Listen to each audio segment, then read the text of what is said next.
की शुरुआत में यहाँ पे हमें दिखाया जाता है रिपोर्टर्स का सीन, और ये सारे के सारे रिपोर्टर्स इधर इस हंटर एसोसिएशन के हेडक्वार्टर्स के सामने खड़े हुए होते हैं। ठीक है, मतलब ये रीएवैल्यूएशन सेंटर है, यहाँ पे रीएवैल्यूएशन होता है, तो ये सब के सब लोग यहाँ पे खड़े होते हैं। इनको कुछ न्यूज मिली होती है। अब न्यूज क्या मिली होती है मैं आपको बताता हूँ। ठीक है, अब ये लोग नोटिस करते हैं यहाँ पे एकदम से दो गाड़ियां आके रुकती है। इसमें बेक युनहो व्हाइट टाइगर गिल्ड का और चोई जोंगिन होते हैं हंटर्स गिल्ड का। ठीक है, अब ये दोनों भी यहाँ पे आए होते हैं और आपको पता है काफी जाने माने बंदे हैं। अब ये लोग सोचते हैं कि ये प्रेस यहाँ पे क्या कर रहे हैं, रिपोर्टर्स यहाँ क्या कर रहे हैं। तो रिपोर्टर्स इन दोनों से पूछते हैं कि क्या आप लोग भी ली मिनसुंग को रिक्रूट करने के लिए आए हैं। तो ये दोनों ही साफ साफ मना कर देते हैं कि इनका कुछ और ही पर्पस है, ये लोग किसी और काम से यहाँ पे आए हैं। ओके, अब ये दोनों यहाँ पे बात करने लग जाते हैं कि कैसे जिन्हों ने इन दोनों की ही गिल्ड्स की मदद की है। ओके, और ये दोनों का ही मेन मोटिव होता है कि ये संग जिन्हों को अपने गिल्ड में किसी तरह शामिल कर पाए। इन दोनों के बीच में वही काफी 36 का आंकड़ा हो जाता है इस चक्कर में। ओके, तभी यहाँ पे फील्ड गिल्ड का मास्टर आता है। ठीक है, और वो कहते हैं कि अगर तुम ली मिनसुंग को यहाँ पे रिक्रूट करने नहीं आए तो तुम्हारा और क्या मतलब हो सकता है। तो यार ये दोनों गुस्से में बोलते हैं कि अबे क्या फर्क पड़ता है उसका नाम क्या हो, ली मिनसो मेरे को कोई फर्क नहीं पड़ता। ठीक है ना, ये बंदा सोचता है कि भाई क्या हो गया, इन दोनों को काफी सिंक में है ये लोग। तभी यहाँ पे जिन्हो आ जाता है, वो सोचता है कि यहाँ पे इतने सारे रिपोर्टर्स क्या कर रहे हैं। दूसरा यहाँ पे हमें जिन्हा के स्कूल का सीन दिखाया जाता है। अब लड़कियां काफी ज्यादा एक्साइटेड होती है ली मिनसुंग के इंटरव्यू के लिए, क्योंकि भाई ली मिनसुंग वैसे एंटरटेनमेंट इंडस्ट्री में काफी ज्यादा पॉपुलर है, मतलब एक तरीके का एक्टर है वो। ठीक है, तो सारी लड़कियां उसको जानती है। दूसरा यहाँ पे जिना बैठी होती है। ओके, अभी यहाँ पे अभी दिखाया जाता है ली मिनसुन के इंटरव्यू का सीन। तो बेसिकली वो बताता है कि यार वो एक हंटर की तरह अवेकन हो चुका है और आज से ही वो यहाँ पे डिसीजन ले रहा है कि वो एक हंटर बनेगा और लोगों की मदद करेगा। शायद ये उसकी किस्मत में लिखा है, वो अपनी इस किस्मत को आजमाना चाहता है। वो मिस्टर लिम टाइग्यू के साथ मिलकर काम करेगा, जो कि गिल्ड मास्टर है रीपर गिल्ड के। ठीक है, अब यार ये रिपोर्टर्स तो सोचते क्या बात है यार, ये बंदा एंटरटेनमेंट इंडस्ट्री में है और इतने मजे में रह रहा था, लेकिन अब यहाँ पे ये हंटर बन के अपनी जान खतरे में डालेगा और अभी तक तो इसको ये भी नहीं पता कि इसकी रैंक कौन सी है। ये तो काफी कमाल की बात है यार। तो ये काफी बड़ी बात है कहने के लिए, लेकिन ली मिनसुंग को पहले से पता होता है कि उसकी रैंक ए होने वाली, क्योंकि उसको पहले ही न्यूज मिल गई थी। ओके, उसका कॉन्टेक्ट है रीपर्स के साथ कि 2 साल तक उसे उनके साथ काम करना है और हंटिंग करनी है। ओके, और इस दौरान उसका पूरा इंप्रेशन भी ठीक हो जाएगा और बेसिकली उसका नाम भी काफी ज्यादा पॉपुलर हो जाएगा। तभी यहाँ पे एक साइड में एक गार्ड होता है जो कि जिन्वू को रोकता है। वो कहता है ओए यहाँ पे एंट्रेंस बंद हो चुकी है, बाद में आना, क्या काम है तुम्हें यहाँ पे।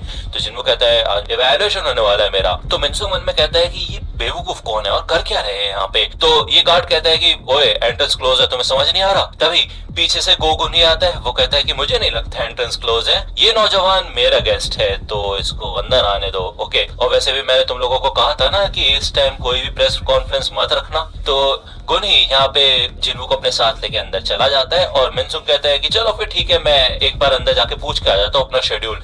लेकिन अंदर जाए उससे पहले यहाँ पे जिनचो लाके खड़ा हो जाता है। वो कहता है कि अभी किसी और का रीअसेसमेंट चल रहा है, ठीक है, तो तुम्हें थोड़ा वेट करना पड़ेगा। तो मिनसुंग कहता है ओए तुम्हें पता है ना कि मैं हूँ कौन, एक शब्द बस और उसके बाद तुम्हारी नौकरी चली जाएगी। जिनचुल कहता है कि मुझे घंटा फर्क नहीं पड़ता तुम कौन हो, ठीक है, लेकिन मुझे तुम्हारा ये एटीट्यूड बिल्कुल पसंद नहीं आ रहा।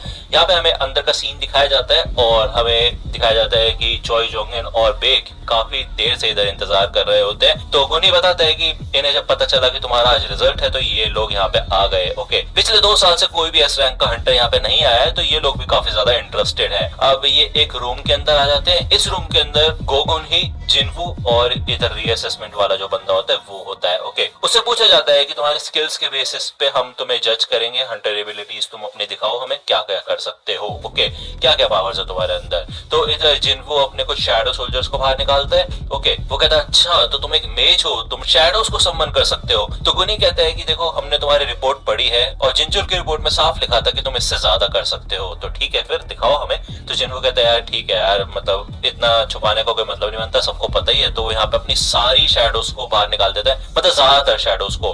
अब जब वो अपनी शैडोज को निकाल रहे होते हैं तो ऑब्वियस सी बात है बाहर खड़े हुए चोई जोंगिन और बेक युनहो को साफ साफ महसूस होता है अंदर का ऑरा कि भाई खतरनाक तरीके से बढ़ने लगी है एनर्जी, और ये लोग समझ जाते हैं कि भाई ये है असली पावर संग जिन्वू की। और जिन्वू कहता है कि अभी ऐसे और 100 सोल्जर्स को मैं बाहर निकाल सकता हूँ। तो भाई ये देख के यहाँ पे हो जाता है कंफर्म, ठीक है, कि भाई काफी कमाल का है जिन्वू। उसको उसकी नई हंटर आईडी मिल जाती है कि वो एक एक एस रैंक का हंटर बन चुका है ऑफिशियली। यहाँ पे वो अपना कार्ड लेके बाहर आता है तो बेक और चॉय जोंग इन दोनों से बात करने के लिए रोकते हैं, बोलते हैं कि हम तुम्हारा थोड़ा टाइम ले सकते हैं। तो जिनको कहते हैं मुझे माफ करना, मैं थोड़ा बिजी हूँ। ओके, जैसे वो इस डोर से बाहर निकलता है तो दूसरे यहाँ पे हमें दिखाया जाता है जिन्हा के स्कूल का सीन।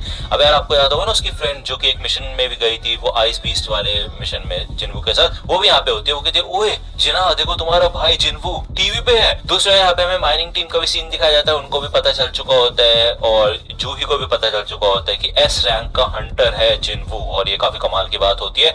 और बेसिकली मिनसुंग के तो वाट लग जाती क्योंकि उसने इतनी सारी भीड़ अपने लिए इकट्ठा की थी और ये सारे के सारे बंदे भाग चुके होते हैं जिन्वू के लिए। ओके, और ये काफी बड़ी बात है कि भाई वो एक एस रैंक का हंटर बना है क्योंकि काफी समय बाद कोई एस रैंक का हंटर आया है। दूसरी ओर यहाँ पे हमें जिन्हो का सीन दिखाया जाता है जो कि अपने डैड से मिलने के लिए आता है। ओके, उसके डैड पूछते हैं कि क्या तुम सक्सेसफुल हुए, तो जिन्हो बताता है कि नहीं मैं अनसक्सेसफुल हुआ, मैं उनको अपने गिल्ड में शामिल करने के लिए नहीं मना पाया। तो यहाँ पे हमें पहले का सीन दिखाया जाता है जब उसने जिन्वू से बात की, तो जिन्वू उसे यही बताता है कि देखो मैं और भी ज्यादा ताकतवर बनना चाहता हूँ और अगर मैं किसी भी ऑर्गेनाइजेशन को ज्वाइन करूंगा ना तो वो मेरे रास्ते में आएगा फिर, ठीक है ना, तो मैं ऐसा नहीं कर सकता। जिन्हो अपने डैड को बताता है कि जिन्वू ने उसको कहा कि वो उसके साथ ज्वाइन हो जाए, ठीक है। तो उसके डैड को काफी गुस्सा आता है, वो कहता है कि तो तुम मेरे पास आए और तुमने अपने भाई की जगह छीनने की कोशिश की, ठीक है, उसके बाद अब तुम कह रहे हो कि तुम्हें इस चीज से कोई फर्क नहीं पड़ता, तुम उसके लिए काम करना चाहते हो। तो जिन्हो सोचता है वो सारे पल जो कि उसने जिन्वू के साथ बिताए थे, तो वो कहता है हाँ मैं जरूर मिस्टर संग के साथ काम करना चाहूंगा। दूसरा यहाँ पे हमें जिन्वू का सीन दिखाया जाता है। अब वो यहाँ पे भाई काफी ज्यादा कंफ्यूज हो चुका होता है क्योंकि इतनी सारी मीडिया होती है यहाँ पे।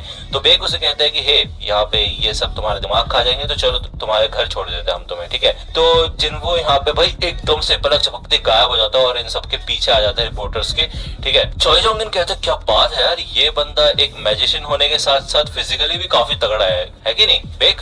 लेकिन बेक तो यहाँ पे भाई काफी खतरनाक तरीके से शॉक हो जाता है। वो कहते इतना फास्ट मैं भाई अपनी आंखों से पकड़ भी नहीं पाया उसको, मतलब पिछली बार जब मैं उससे मिला था वो इतना ताकतवर नहीं था, अब और भी ज्यादा ताकतवर हो गया क्या, ऐसा कैसे हो सकता है भाई। तो भाई अब जिन्वू के पास एस रैंक की आइडिया आ चुकी है, तो अब वो महंगे महंगे टूल्स को भी खरीद सकता है। ओके, अपने उस ऑर्ब को भी बेच सकता है, उसके ऊपर कोई शक नहीं करेगा, ठीक है। तो यहाँ पे वो हंटर्स ऑक्शन नाम की एक बिल्डिंग में आता है। ओके, ये शॉप होती है, शॉप ही मान लो, ठीक है। यहाँ पे बंदे मतलब इक्विपमेंट्स खरीद सकते हैं। जिन्हों बता देता है कि उसको एक एसिड इंजन के लिए टूल्स चाहिए जो कि काफी ज्यादा गर्म है, तो हीट से बचने के लिए और आग वाले अटैक से बचने के लिए। तो ये बंदा एक केप दिखाता है जो कि वो अपने कपड़ों के ऊपर पहन सकते हैं और एक रिंग जो कि आसानी से हाथों में पहनी जा सकती है, और ये दोनों ही काफी कमाल की होती है, ठीक है। जिन्वू कहते हैं इसका प्राइस क्या है, तो ये बंदा प्राइस बताता है। तो जिन्वू कहता है क्या कुछ डिस्काउंट नहीं हो सकता क्या, तो ये कहते हैं कि सॉरी सर कोई डिस्काउंट नहीं हो सकता, यहाँ पे जो भी चीजें हैं वो फिक्स प्राइस पे है।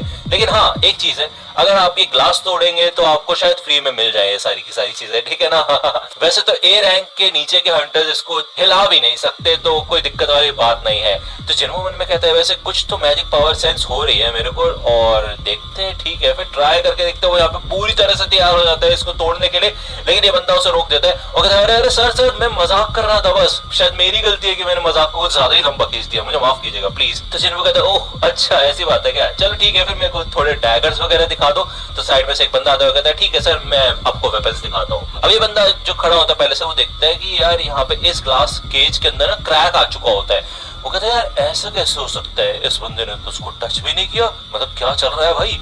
दूसरे यहाँ पे हमें डैगर्स दिखाए जाते हैं। ओके, अब यार एक डैगर की कीमत ही बहुत ज्यादा होती है, हद से ज्यादा होती है, तो जिनको शौक हो जाता है। अब वो सोचता है कि यार इसकी तो कसाका वाला जो डैगर था ना उसकी जितनी होगी भाई एबिलिटी, तो यार क्या ही मतलब बनता है कि नहीं। तो वो यहाँ पे अपना एक डैगर निकाल के दिखाता है और इसकी कीमत ये सेल्समैन काफी ज्यादा बताता है। इसे देख के यहाँ पे जिनको शौक हो जाता है और उसे समझ आ जाता है कि भाई यार वो जो डैगर ये 100 मिलियन का बता रहा है ना, असलियत में जिन्होंने 2.8 मिलियन का गोल्ड में लिया था। तो ऑब्वियसली बात है उसको यहाँ पे अपनी वाली चीजें बेचनी नहीं चाहिए और जो स्पेयर ऑफ एवरेस्ट है उसको अपने साथ ही रखना चाहिए, ठीक है। यहाँ पे रात हो जाती है, हमें बेक योनो का सीन दिखाया जाता है। वो मन में यही सोचता है कि भाई ऐसा कैसे हो सकता है भाई कि ये बंदा इतना ज्यादा ताकतवर कैसे हो गया, इसकी रीअवेकनिंग तो हो जानी चाहिए थी ना, मतलब खत्म हो जानी चाहिए थी, उसके बाद भी इसकी पावर बढ़ती जा रही है। कहीं ऐसा तो नहीं कि ये बंदा ऐसा हंटर है जो कि हमेशा रीअवेकन होता रह सकता है और ज्यादा ताकतवर बनते रह सकता है। दूसरा यहाँ पे हमें सुबह का सीन दिखाया जाता है जिन्हा के घर का, और जिन्हा यहाँ पे खिड़की से बाहर देखती है और वो फाइनली चैन की सांस लेती है कि उनके घर के बाहर कोई भी रिपोर्टर नहीं है, ठीक है। वो काफी परेशान हो चुकी होती है। तो जिन्हों कहते हैं ओह क्या हो गया, रिपोर्टर्स को देख रही हो सकता है कि एसोसिएशन वालों ने उन्हें भगा दिया हो, तो जिन्हा उसके ऊपर गुस्सा करने लग जाती है क्योंकि उसकी वजह से ये सब कुछ हुआ है। तभी यहाँ पे दरवाजा खटखटाया जाता है, मतलब बेल बजती है, तो उसको समझ आ जाता है कोई रिपोर्टर यहाँ पे शायद ऊपर आ चुका है। वो यहाँ पे गुस्से में दरवाजा खोलता है, लेकिन यहाँ पे कोई और नहीं बल्कि जिन्हो होता है। वो कहता है कि मैं आ चुका हूँ यहाँ पे सर। जिन्हो बिल्कुल सही टाइम पे आया होता है। जिन्हो उसे पकड़ता है और जिन्हा से कहता है कि हे, मैं कल इसके साथ एक हफ्ते के लिए बाहर जाने वाला हूँ, ठीक है ना, एक मिशन के ऊपर। ओके, तो कोई दिक्कत वाली बात नहीं है, ये मेरा ट्रस्टेड है बंदा, असिस्टेंट। ओके, तो जिन्हो भी उस ड्रामे में उसका साथ देता है। इधर रात में जिन्हो उसके घर पे ही सोता है, तो जब ये सब लोग सो जाते हैं तो जिन्हो इधर कारगिल गन के जो 4 बॉडीगार्ड्स थे ना, उनको लेके आता है। अब आपको याद होगा 4 में से एक को तो उसने ऊपर ही उड़ा दिया था, तो उसकी शैडो एक्सट्रैक्शन हुई नहीं थी, तो 3 ही होते हैं यहाँ पे बेसिकली। ओके, तो यहाँ पे वो अपने एक गार्ड को जिन्हा की प्रोटेक्शन के लिए छोड़ देता है, बाकी वो एक छत पे आता है और अपने सारे शैडो सोल्जर्स को निकालता है और पूरी सिटी में पेट्रोलिंग करने के लिए भेजता है। अब भाई वो एक एस रैंक का हंटर बन चुका है ऑफिशियली, तो भाई सिटी में भी जो भाई मार धाड़ हो रही होगी या फिर कहीं पे भी कुछ भी बीस्ट होते हैं, फिर कोई भी प्रॉब्लम होती है, तो जिन्हो का हक बनता है उससे निपटना। ओके, यहाँ पे अगली सुबह जिन्हो के साथ जाता है, बेसिकली जिन्हो उसे छोड़ता है उस बिल्डिंग के पास, ठीक है, जहाँ पे अपना डीमन कासल है। ओके, अब जिन्हो यहाँ पे जिन्हो से पूछते हैं कि आपने कल कहा था कि आप एक हफ्ते के लिए जा रहे हैं, तो यार मतलब इतनी ज्यादा मेहनत। तो जिन्हो कहता है इसे मान लो एक ट्रेनिंग की तरह है ये। तो जिन्हो कहता है कि आप तो ऑलरेडी एस रैंक के अंडर बन चुके हैं ना, और कितनी ट्रेनिंग करेंगे। तो जिन्हो कहता है करना तो पड़ेगा। तो फाइनली ये लोग यहाँ पे आ जाते हैं। अब यार बेसिकली ना हमें आसमान में ना कुछ उड़ता हुआ दिखाया जाता है, क्लैरिटी नहीं दी जाती, लेकिन कुछ तो है। इसकी क्लैरिटी हमें एपिसोड के एंड में मिलेगी। ओके, फाइनली जिन्हो यहाँ पे इस डीमन कासल के अंदर फिर से आ चुका होता है, अपने रिंग पहन लेता है, वो जो वाटर के साथ इंचेंटेड होती है, और विंड वाला केप पहन लेता है। दोनों को पहन के वो फुल्ली रेडी हो जाता है। अब जब वो यहाँ पे घुसता है ना, तो एक क्वेस्ट इन्फो से मिलता है इस डीमन कासल का कि उसका जो मेन गोल है ना, वो है डीमन मोनार्च को हराना।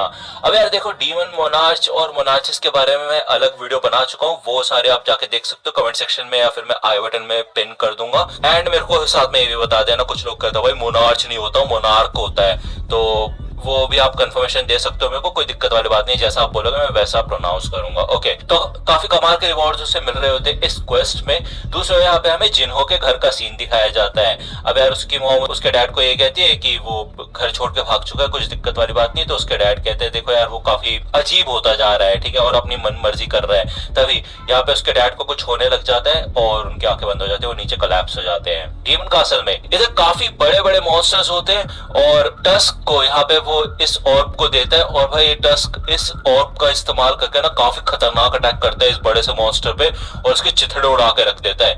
तो जिनको को समझ आ जाता है कि भाई ये काफी कमाल की चीज है, और स्फेयर ऑफ एफेरिस को उसे टस्क के हाथ में रखना चाहिए। ओके, यहाँ पे हमें हॉस्पिटल का सीन दिखाया जाता है, और डॉक्टर बताते हैं कि जिन्हो के डैड को इटर्नल स्लीप डिजीज हो चुका है, यानी कि जो आसपास अगर मैजिकल बीस्ट वगैरह होते हैं ना, या फिर हंटर्स ज्यादा होते हैं, तो उनकी जो एनर्जी होती है ना, उससे जिन्हो के डैड को कोई प्रोटेक्शन नहीं है, मतलब रेजिस्टेंट नहीं है वो उस चीज के। ओके ना, तो डॉक्टर उनसे पूछते हैं कि आसपास आपके क्या कोई हंटर रहते हैं, तो उस जिन्हो के डैड बताते हैं कि हाँ उनका बेटा एक हंटर है। ओके, अब वो सोचता है यार जिन्हो का डैड की ऐसा कैसे हो सकता है कि एक मैजिकल दुनिया के अंदर उसके अंदर यही पावर नहीं है कि वो मैजिक को रेजिस्ट कर पाए, तो ये तो काफी बेकार चीज है। मतलब बेसिकली एक तरीके से दुनिया ने ही उसको लात मार के बाहर निकाल दिया है। ओके, यहाँ पे हमें कुछ हंटर्स का सीन दिखाया जाता है जो कि पेट्रोलिंग कर रहे होते हैं, और ये लोग जब यहाँ पे आते हैं ना, तो ये देखते हैं कि सामने कोई खड़ा हुआ है। ओ भाई, ये तो मानोगे नहीं कि जो जेजू आइलैंड वाले आंट्स है ना, जो उड़ना सीख गई थी, ये वो पहले आंट है मेरे ख्याल से जो यहाँ पे आ चुके हैं। ओ भाई,